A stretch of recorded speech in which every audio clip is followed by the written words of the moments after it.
Rhonda Walker has been helping Detroiters get motivated and ready for the day with her incredible energy, enthusiasm, impeccable style, and passion for her hometown for the past 27 years. An award-winning journalist and confessed morning person, she co-anchors the weekday morning and noon telecasts at WDIV-Local 4 News, a role she has held since 2003. Known for her thoughtful interviews and human-centered storytelling, Rhonda connects with everyone from national leaders to families facing everyday challenges. Beyond the anchor desk, Rhonda is a dedicated philanthropist and community leader, supporting dozens of charitable initiatives each year. She has received more than 50 honors for community service, leadership, mentoring, and media excellence, including national recognition, such as the Presidential Lifetime Achievement Award and the National Point of Light Award. Rhonda is also the founder and president of the Rhonda Walker Foundation, which was formed in 2003. Its flagship Girls into Women mentoring program boasts a 100% high school graduation and college enrollment rate, with a 95% college graduation rate. I'm so excited for this conversation, and it's truly an honor to have her on the show. Welcome, Rhonda, and thanks for joining us on Life Excellence. Wow, thank you for that incredible introduction. It's great to be here. Well, it's great to have you. Rhonda, you've been a trusted voice in Detroit for almost 3 decades. It's hard to believe it's been that long. Yeah, when you said 27 years, I'm like, well, yep, the math's out. Time flies. And obviously, you're very well known and recognizable here in southeastern Michigan. And yet I'm not sure everyone, even here in Detroit, knows your story. Tell us a little bit about your background and especially how you got started way back then in broadcast journalism. Well, it takes me all the way back to, I was born in Detroit. My parents lived here when I was young. And then my father, he worked in education. He was a middle school teacher. He taught theater and English, and he got a new job in Lansing, where he was the director of adult education for the state. And so he was commuting from Detroit to Lansing every single day. And it quickly got old for him. And so he up and moved our entire family to Lansing.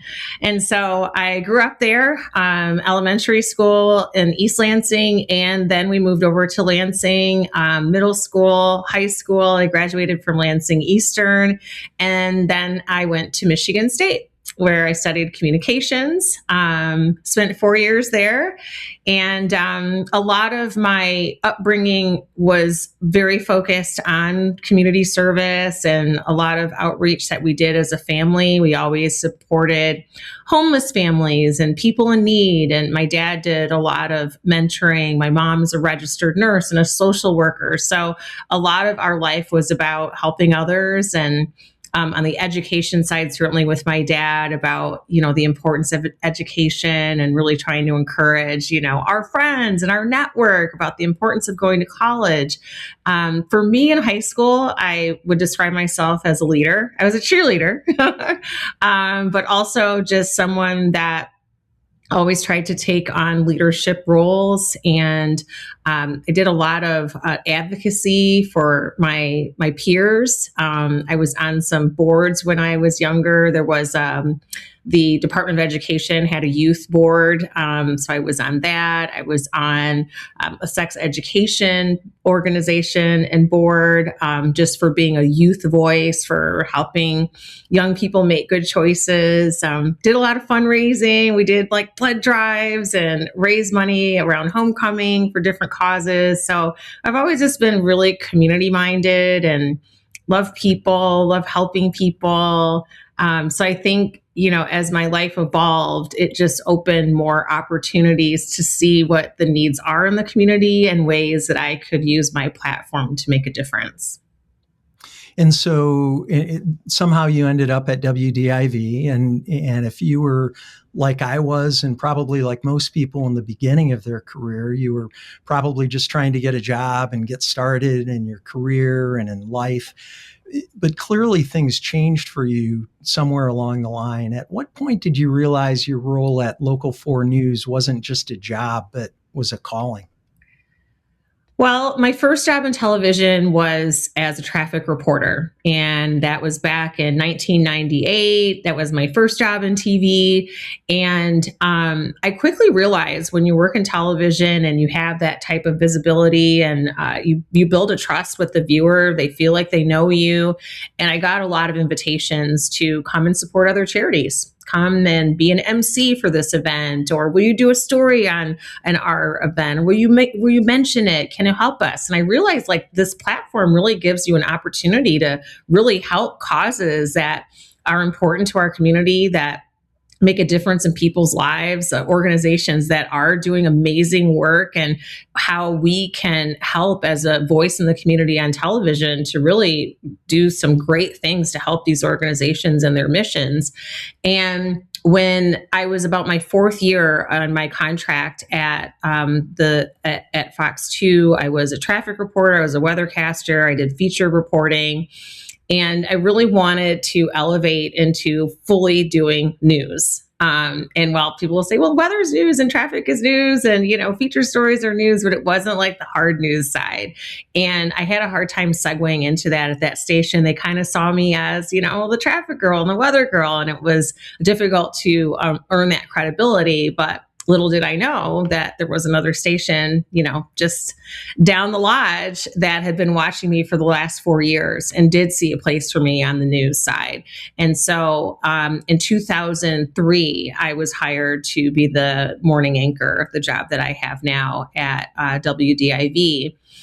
And it was really a profound moment for me because I was at the end of my contract at Fox 2. I had an agent. He was, shopping my resume tape around all across the country. So I'm getting like interview opportunities in Milwaukee and San Francisco and Dallas, Texas. And I don't want to go anywhere. I want to live in Michigan. I'm from Michigan. My family's here, but that's this industry. It takes you all over the country. If you meet people that are in broadcast journalism, they've worked everywhere, but your goal is always to get back home, especially when you live in such a great town like Detroit. And so to have, a station that I didn't even try to get a job with, that watched me, never met me, but saw me, saw my work, saw who I am, and saw my potential, where the station I just spent 4 years didn't, was just a huge moment for me, where at that moment I realized there was a greater purpose. I felt like I was so blessed to have this opportunity to be a morning news anchor on a station that I did grow up watching. While I was born here in Detroit and moved to Lansing, we spent a lot of time here as a family. All my extended family was here. Many people may remember Carmen Harlan. She was the main news anchor on WDIV, and she was friends with my aunt. They grew up in the same neighborhood, and Carmen babysat her kids. So I always looked up to her. I always just thought, wow, I would love to have a job like hers. And then I got that opportunity. I earned that opportunity. And I always felt like WDIV was the most prestigious channel, that it had the most veteran reporters. It was just another level when it came to journalism and news. And I felt so blessed to be there, that I felt like there was something more I was supposed to do with it, way beyond just showing up at 3:00 in the morning and doing my job. I felt a greater purpose of realizing this blessing that God blessed me with this opportunity, because it is a relatively rare opportunity. When you look at jobs in broadcast television and a 27-year career on TV in the same city, there's not a lot of people that have those opportunities. And so I just felt so fortunate, and I wanted to to bless others the way that I felt blessed, to help others realize their dream, to use my story. And, just to get into television to begin with, it's not this easy road, but to be able to share that with others. And I really did contemplate, like, how can I make a difference? And so I had to wait a few months before I started the job on WDIV because of a non-compete clause. And so I decided I was going to go and speak at middle schools to teen girls, talk to them about believing in yourself, about setting goals, about the importance of the people that you choose to be around, and, how to choose friends and be around people that bring you joy, don't bring you down. And it was these conversations I was having at these middle schools with these girls. And I probably was about 4 or 5 schools in, and it just hit me. I walked out of that school and I was just like drawn to look in the sky like, oh, this is what you want me to do with my life. And at that moment in February of 2003, that changed my life. Rhonda, I definitely want to hear more about the foundation and all the work you're doing in the community. But first, I have to ask you about your crazy schedule, because that's one of the things that jumped out at me when prepping for the show. I'm a morning person too. I know you are, but I read that your alarm goes off at 2 a.m. Walk us through your daily schedule, because I'm very curious about what time you have to go to bed to be well rested for a 2 a.m. alarm clock. Well, a lot of my friends say that they're amazed at how I function on so little sleep. Not something that I'm proud of, but for some reason, I've just connected that way, and I am able to function on very little sleep. So I'm waking up at 2 a.m. I mean, ideally I should go to bed at maybe 6 o'clock at night, but that's very difficult with my lifestyle. I would never see my husband. But also, we have meetings for my charity. I do a lot of work with other charities and speaking engagements. And so, I find that it's just a long day, but it's a good day. I enjoy that I get off work at 12:30, 1 o'clock in the afternoon. I'm a golfer. In the summer, I can go out and play 18 holes while the sun's still out. I get a lot in a day. Just all the errands that you run. I might be in my work clothes, but I can go to the grocery store. I get my hair done. I can get my nails done. I can do everything before 5 or 6 o'clock at night. So it elongates the day. It does give you a little sleep sacrifice at the end of it.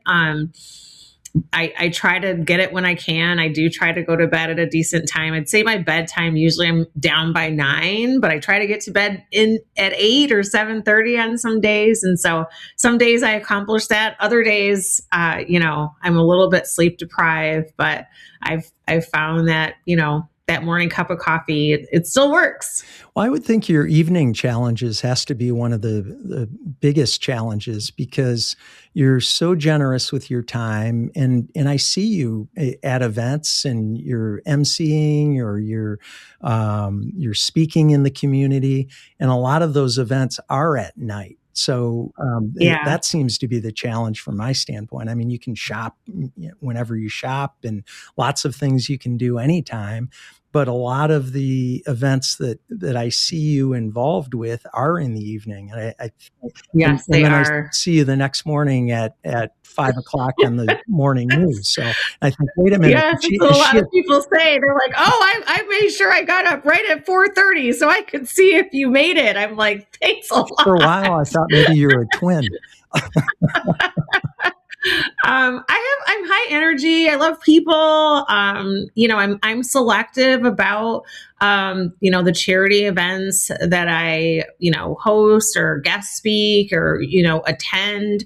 Usually it's something I'm really passionate about, and it does bring you energy. It gives you that energy boost. Like sometimes it's like, oh my gosh, how am I going to get through? And then the minute I get there, you see people, and you're, it's exciting, and you're looking forward to doing a good job. If it's a speaking engagement, there's, a sense of really wanting to kill it this time. And so it just it pumps you up. It's an adrenaline rush a lot of the times. And then, I'm the first person out of the door when it's over to try and catch that, quick night's sleep. So high energy and little sleep. I'm going to work on both of those.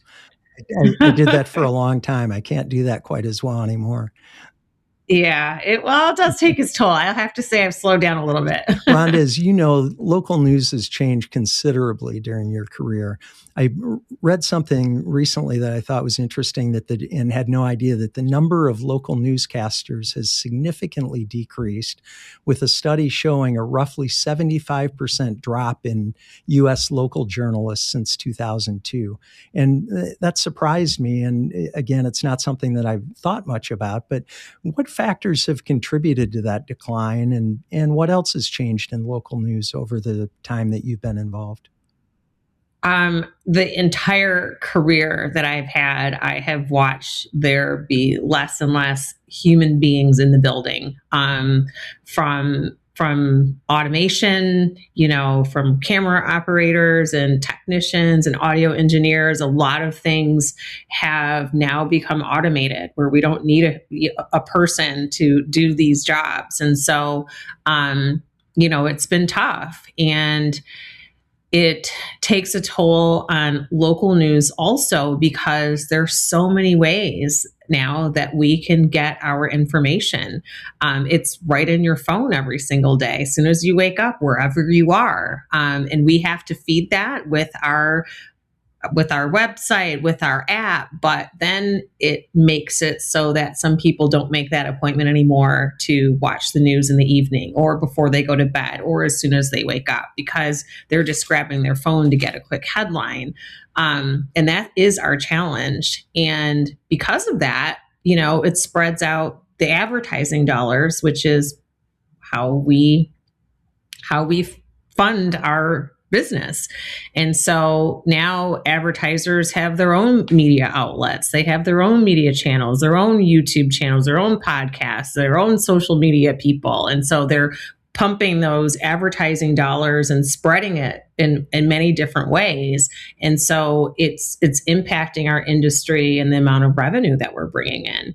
And so we've had to get creative. We have a 24-hour streaming channel that we launched about 5 years ago, but we're still in the process of trying to feed that for 24 hours. It's not like we have the access of, a huge network. We still have the same people that are trying to provide all that content 24 hours a day. In fact, as you mentioned, we have less people. So we have less people on air, less people behind the scenes as well, but still have to deliver the same amount of news, the same number of hours of news, and the same in-depth content and original content. And so it's definitely a unique time in our industry, and everybody is navigating that. And I think we are going to continue to see, large media companies that are kind of gobbling up some of these smaller ones, and some of them aren't going to make it. It's a downsizing for sure. But local news is so important, and so we're fighting for it, and we're trying to be innovative and keep up with, the changing times. And I'm really proud of the media company that I work for, Graham Media.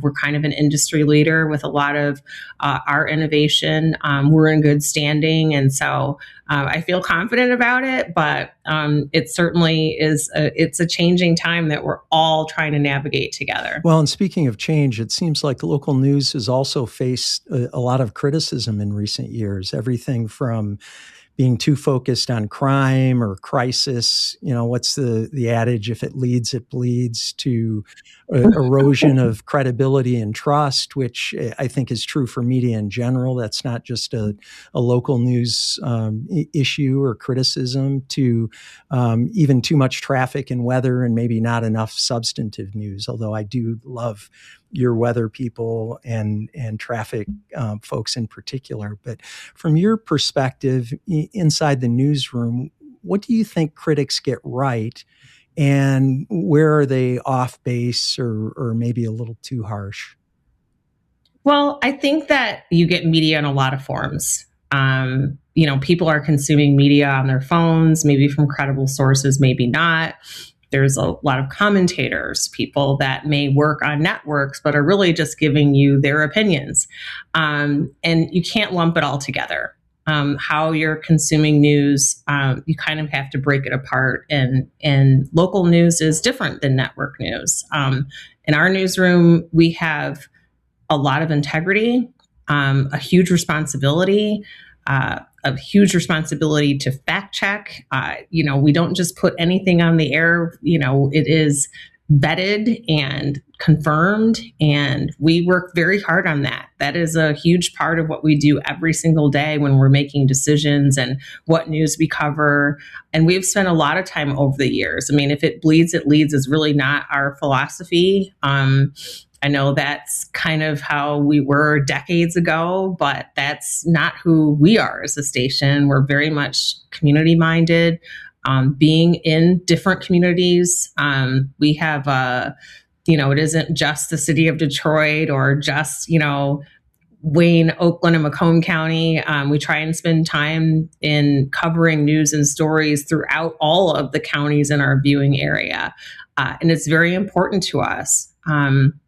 So the criticism on just news and media, and we have a high responsibility. We can't just, like as someone calling themselves a news station on Facebook or on Instagram and can share pictures and share videos and pop things up on the air.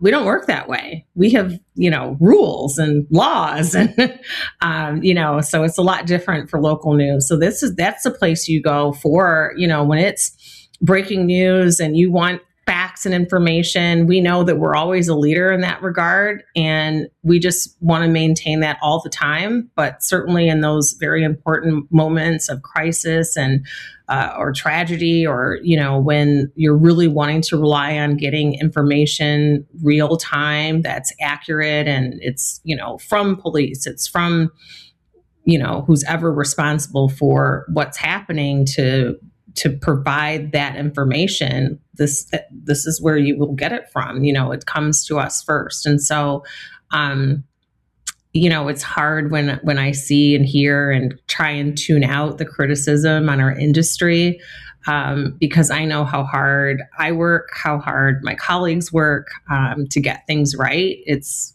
very important. It's what we do. And there is a difference when you can't just lump all media. Well, it was the media, and it's like, okay, where did you hear that? Where did you read that?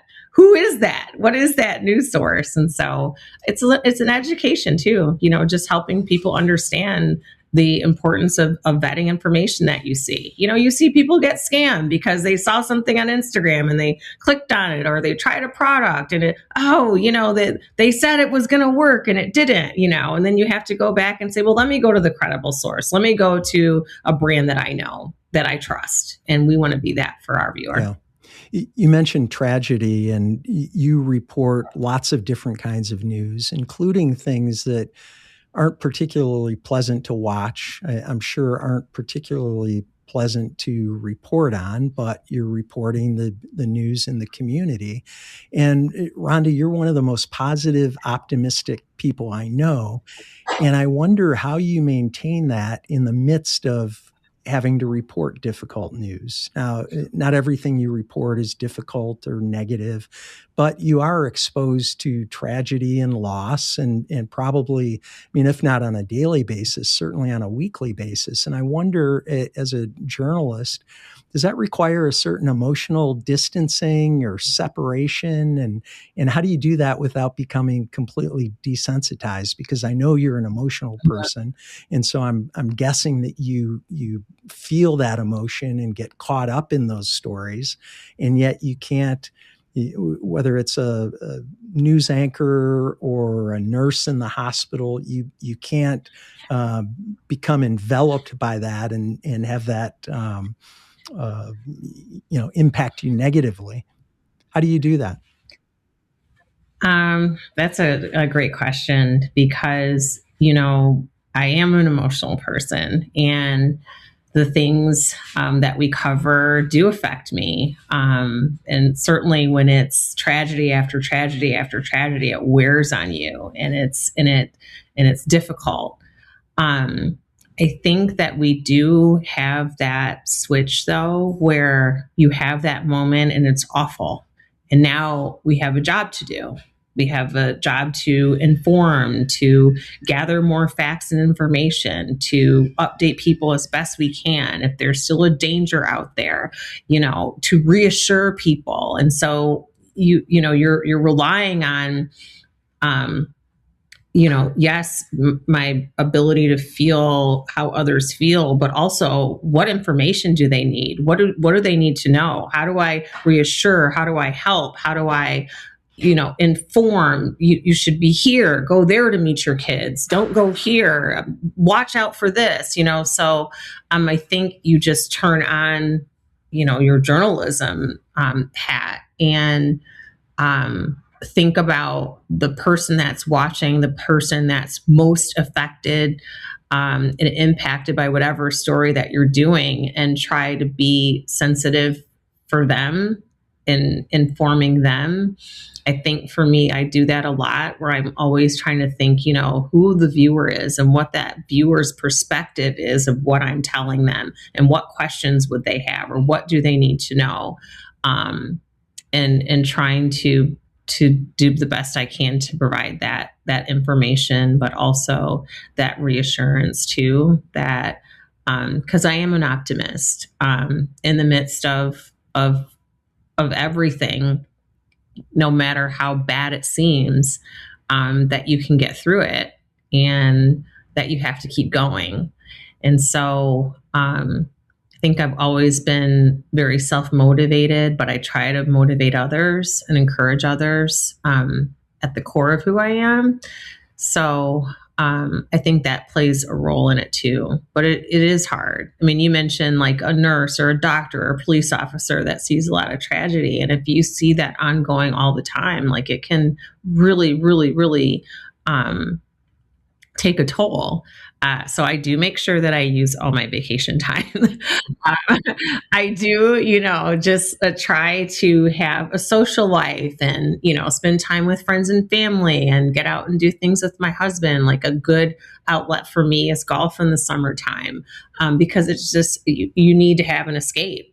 And so I do try to escape from it, even sometimes on the weekends. On Sundays, I got to hunker down and make sure I'm ready and prepared for the new week and anything that I may have missed. But maybe on a Friday night and a Saturday, I'm not watching the news. I get push alerts and, breaking news, but I'm not as tuned in as I am Monday through Friday. So you have to take breaks, and you just have to take care of yourself. Sure. Is there anything that you would change, if you could, about how news is reported?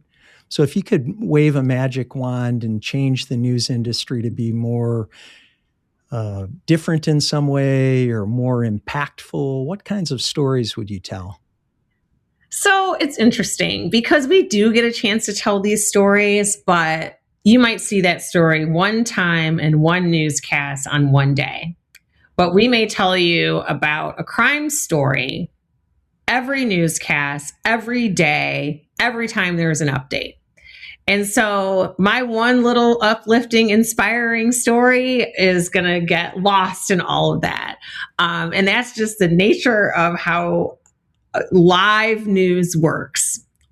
So if I could wave a magic wand, I would want to tell more stories of inspiration, more stories about people doing incredible things, young people that are, taking on challenges and, helping others, and are innovators, are great at music and sports, and, doing incredible things, like things that just uplift people, bring people together.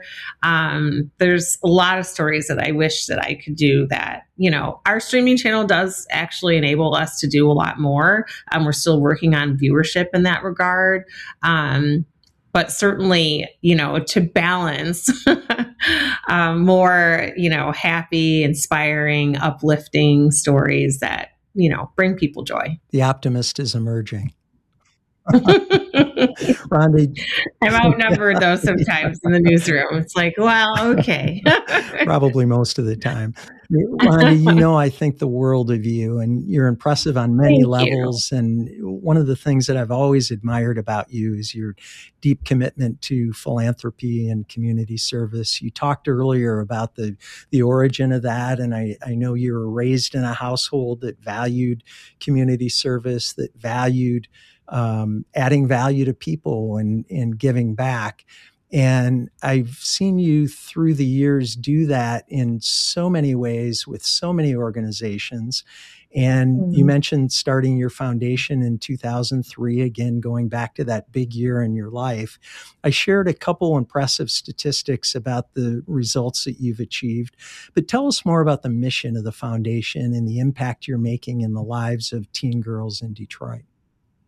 Thank you. Well, the Rhonda Walker Foundation, as you mentioned, we began in 2003, and the mission is to empower teen girls, to realize their greatest potential and to be strong and confident and goal oriented, and just to provide resources and exposure and experiences over 5 years. So the girls come in as 8th graders, they stay with us until they graduate from high school.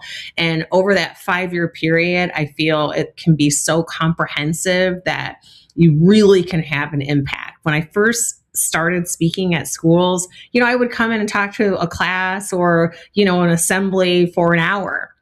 And I quickly realized, well, how much of a difference am I making in their lives in 1 hour? They're going to remember that the lady from TV came to their school, but they may not remember, I may not have that much of an impact on their life. And so, when I was developing the Girls into Women program, it was important to me that I stayed with the girls and that this was a comprehensive long-term commitment to them. So that's why we're 5 years. And so it's career and personal development, it's mentoring, health and wellness and fitness and community service. We teach the kids as well the importance of giving back to.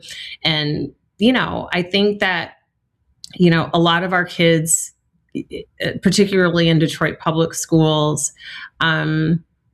it's an impoverished city. As much as we think that, all things are equal, there's a huge issue in the city of Detroit with a lot of our kids, in terms of the resources and the access. And I always say that if you take any child and you put them in an environment where they have the resources, they have the exposure, they have the support, they have the encouragement, they have the roof over their head, their utilities are paid, they have food on the table, and they're getting, extracurricular activity exposure, and they're getting help and tutoring with their ACT and SATs and, any classes that they're having challenges with. If they have all of these resources, any kid is going to excel, if they're giving those opportunities and that support and that attention. But then you start peeling away some of that access and opportunity and exposure. And then you bring in, family challenges. And then it gets very difficult to achieve at the same level as, say, your suburban counterpart in a private school. And so I just try to bridge that gap. That's what my organization does. It takes kids that are underprivileged, that don't have those resources, and gives it to them. And so we do have year-round tutoring. We do have standardized test prep courses. We do help our girls with college applications and writing essays, and also providing a sisterhood of love and mentorship and encouragement and exposure to different things that they might not otherwise have. I remember when I got to Michigan State and I met new friends, and some of them had cabins up north. And it was like, we're going up north. Oh, we're going this summer we're going up north. We're going up north. And I was like, what is up north? And so one time, me and my roommate, we road tripped up to Boyne. I'm like, wow, it's mountains. And, I grew up in a middle-class family, but we never went up north. We went and saw a family in Youngstown, Ohio, and Pittsburgh, and Evansville, Indiana. And we went to Cedar Point. That was our vacations. So, to be able to take the kids up north, through just some friends that have property up there, just in my network, allowed me to bring the kids up to go snowmobiling and see Clydesdale horses and, go snowshoeing and sledding and just experience, the fresh breath of fresh air of up north. I took the kids to Drummond Island. We got on a ferry on a big motor coach and spent 3 days on Drummond Island, where the girls learned about hunting, and we did, cross country skiing and ice fishing and, just these crazy experiences. But then, they get to a situation where maybe they're starting their first job and, people are talking about going up north, and they can say, oh, I used to go up north all the time growing up, and I am still afraid of snowmobiling after I almost hit that tree. Like, they have stories and experiences. So we teach them etiquette, and we have a summer camp. And, a lot of times you feel uncomfortable in settings as you grow up if you didn't ever have that exposure, and it's awkward. So when you feel included and you feel comfortable in settings around adults and people with different backgrounds, it just I believe helps you have more confidence, which can lead to just believing in yourself in such a bigger way, and setting bigger goals far beyond what you ever imagined, just because you had the opportunity to see it, and to meet incredible networks of women that mentor and support our girls from,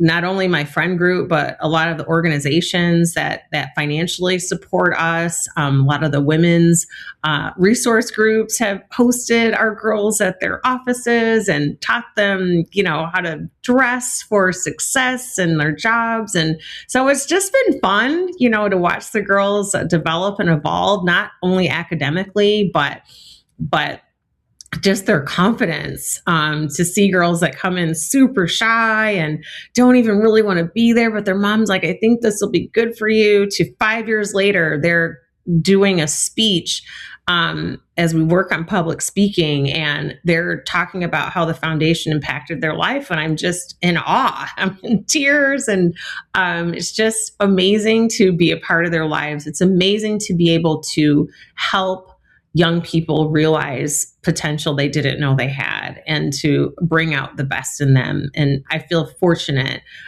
to be able to be in a position to help these young people, and because they deserve that. This is their greatest potential, but if it's not tapped into, it's wasted. And so I feel fortunate. I'm thankful for all the people that have supported the Rhonda Walker Foundation over the years, because without those resources, this wouldn't be possible.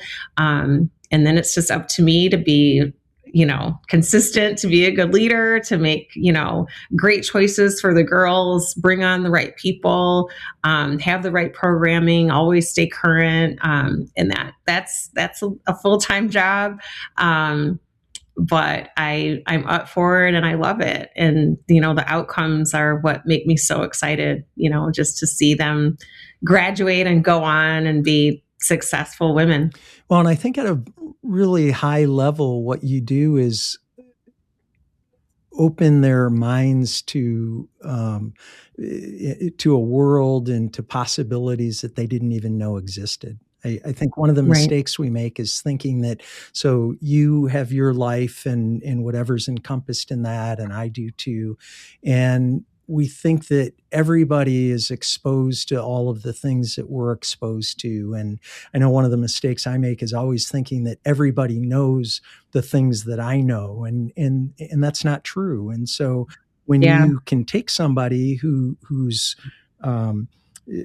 geographic box is Lansing, Michigan, or inner city Detroit, and open up the world for them by taking them up north, or taking them to a college, right? A lot of kids haven't stepped foot on a college campus, and don't know the process of filling out applications, or completely intimidating. Absolutely. Exactly. And so that's a huge service that you provide. And so they get exposed to the the specific things, the literal things that you're exposing them to, but you know that also helps them to think about things that they otherwise wouldn't be thinking of. So their own possibilities, maybe not something that you're directly showing them, but if you didn't expose them to that, they wouldn't have that thought that,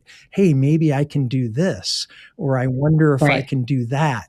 Or they ask you or somebody else, one of the staff members, hey, I wonder about this. And that sets them on a path that they otherwise wouldn't be a part of.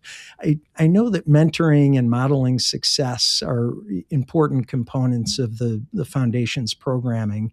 And surrounding yourself with success is a big concept for me personally. It's something I talk about, write about a lot. And I'm curious about the impact people around you have had on your own life and career. I know your parents were very, still are, influential and certainly were as you were growing up. Who are some of the other mentors and models you've had along the way that not only contributed to your own success, but also contributed either directly or indirectly to the work you do through the foundation? So my parents did the same thing for me that I'm trying to do for these kids. They exposed me. And so growing up, my mom and some of her friends started an organization that brought together other Black families throughout the Lansing area. Specifically to bring us as kids together so that we were interacting with other families, just to kind of put us on a path to, being college educated and to be exposed, to some of the success that these other families and parents have had, and just to create this network. And ultimately, my mom was one of the founders of the Greater Lansing chapter of Jack and Jill. Jack and Jill of America is a family organization that's created by moms that is specific to African American families across the country. But being in that organization when I was starting in middle school, so I had school and, all these other things. And then this was just like this nonprofit organization that I was a part of outside of school, but it is a national organization. So I was able to meet people in our cluster, in the region, and in the country that were also in this organization. And so I spent a lot of time coming to Detroit with the chapters here. And so some of my early friends were like Dennis Archer Jr. and Portia Roberson, and some of these very prominent affluent families here in the greater Detroit area. Their parents were, Supreme Court justices and doctors and lawyers and just very prominent African Americans. And when you're younger and you're seeing that, people that look like you have these very important, affluent jobs as surgeons and, live in these giant mansions in Palmer Woods and Indian Village, you're like, oh my gosh, this is possible. And so I think early on, my exposure to just, like seeing and meeting other African American families that were highly educated and affluent. That was kind of like the bar for me. And that was my network as a kid. So how fortunate was I, to have these types of role models in my life. So I've had a lot of mentors, like through the years, particularly once I started working in TV, not in my industry, outside of the industry, more, from corporate America and from philanthropy, where, people saw me, saw my interests, saw my passion, and, have kind of showed me the path and provided support. I met you Brian, and you've become a supporter of mine and the foundation. And so just through networking, I've just met some remarkable people, and I do try to surround myself around people that I can learn from, and that, do have a passion for giving back, but also, have had successful lives and careers and accomplishments. And it's not like I seek these people out, but I get to be in the room with them. And I'm very inspired by that. It inspires me every day. Well, and I think you attract that. So, and I don't mean physically, just in terms of putting yourself out there. First of all, you're a positive, optimistic person. So you're a people person. You're very easy to be around. And then secondly, you're putting yourself in places where you're going to meet people who are interested in community service and serving people and serving the community and making the world a better place. I think that gets back to that concept of surrounding yourself with success. So when you're in those circles, then you're going to be around those people. And again, doing the things that you're doing. I mean, you're a high profile media person, first of all, so that doesn't hurt. I don't have that. But we have other things, other gifts and skills and things that we're involved in that when we're in those circles cause us to meet people, to be part of those networks and to be able to get to know people. And it's a wonderful, wonderful dynamic. Mm-hmm. I think that gives me balance too, because just being able to network with really great people, like-minded people, givers, I like to call them in the room, that reminds you about the goodness in the world and, the really good people that have big hearts and big hearts to help others. They're not doing it for accolades to get noticed or, to get clicks and likes and, a news story done on them. It's just quietly believing and helping others and doing good. Well, and for me too, it causes me to want to be better. So it inspires me, and I want to be, not that I want to be like you or I want to be like somebody else or do exactly what they're doing, but it causes me to want to be my best self. And so when I'm around people like that, I get lifted up. I think everybody gets lifted up when we're around positive, inspiring people who are adding value and making a difference in the world. And so then I look at, okay, what am I doing? And then how can I ratchet that up a notch or two in a way that's appropriate for me. Again, not trying to be like somebody else it's not about envy or anything like that. It's just, I want to be my best self. And I'm inspired to do that when I'm around people like that. Yeah, me too. Rhonda, and we all need that. You need that boost. You want to be that boost for others, but I'm not on 10 every day. Some days are harder than others, where you really have to push yourself. And you do feed off of others. They're like, okay, I got that good news I needed. I'm back on track. Absolutely. I've got you. Rhonda, as you know, our show is called LifeExcellence. You've certainly created excellence not only in your own life, but in the lives of so many people you've impacted through the years. And I wonder, what does excellence mean to you? I think it's just doing your best, working as hard as you can. I mean, excellence, I think of perfection, which I don't think can be perfect, but you certainly can try to do your very best. And so, I don't know. I think that's kind of what it means to me, just trying your best every day. I love that. Your career certainly stood the test of time, and I'm always curious about what high achievers do to distinguish themselves from others in their field. What would you say that you've done, Rhonda, that most news anchors don't do? You've been around quite a long time, and that's not true of everyone in the media, certainly not true of news anchors. What have you done that others haven't done that have resulted in the tremendous success and longevity that you've enjoyed as a journalist? Well, I woke up at 2 o'clock in the morning for the last That's enough. Okay, next question. the last like 28 years. So that's a feat. I don't know if there's a lot of other people that have been around as long as I have still waking up this early. Honestly, it is a feat. The 5 days a week for that long, waking up that early. It's not easy.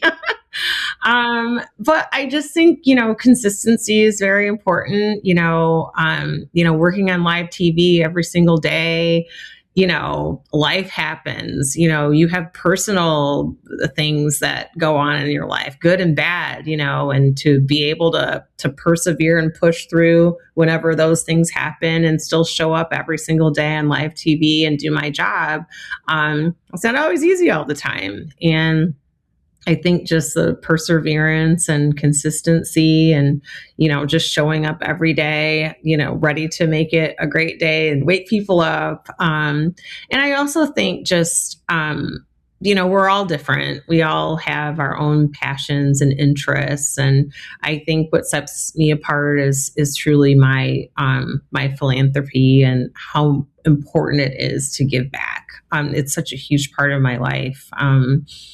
It's what I do on the weekends. It's what I do in the evenings. It's what I do at lunchtime. And so I'm really dedicated to it. I don't know a lot of other people in my position that have started nonprofit organizations and really tried to be in the trenches to help change lives. I know we talk a lot about we're in the community and we're doing stories, and it's one thing to tell a story. It's one thing different, to really be a part of someone's life story and help to impact and change it. And so I think that definitely sets me apart. And, everybody has what's important to them. And, to me, giving back and helping young people realize their greatest potential is just what my passion and purpose is. And I treat it like it is a job. And it is a huge responsibility. And it's one that I'm really thankful to have.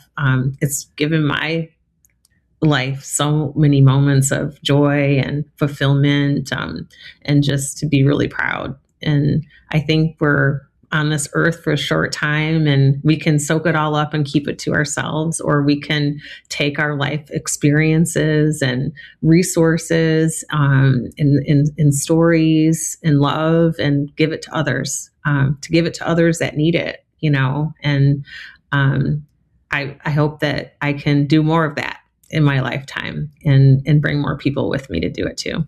I love the difference that you're making in the community and in the world. And I really appreciate that you don't have to do this, but you have gone all in on investing in the community. And again, you do it in many, many ways, and certainly in the foundation. And it is a job, by the way. It's a second full-time job.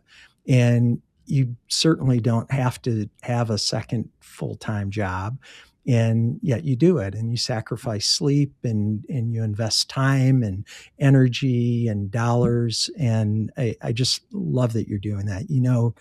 I'm a big fan of you. I'm a big fan of the foundation, and I'm a big fan of Detroit, having been born and raised in Michigan too. I grew up in Saginaw and have been in Detroit for quite a long time. But so I'm all in on Michigan, and I'm all in on southeastern Michigan and Detroit.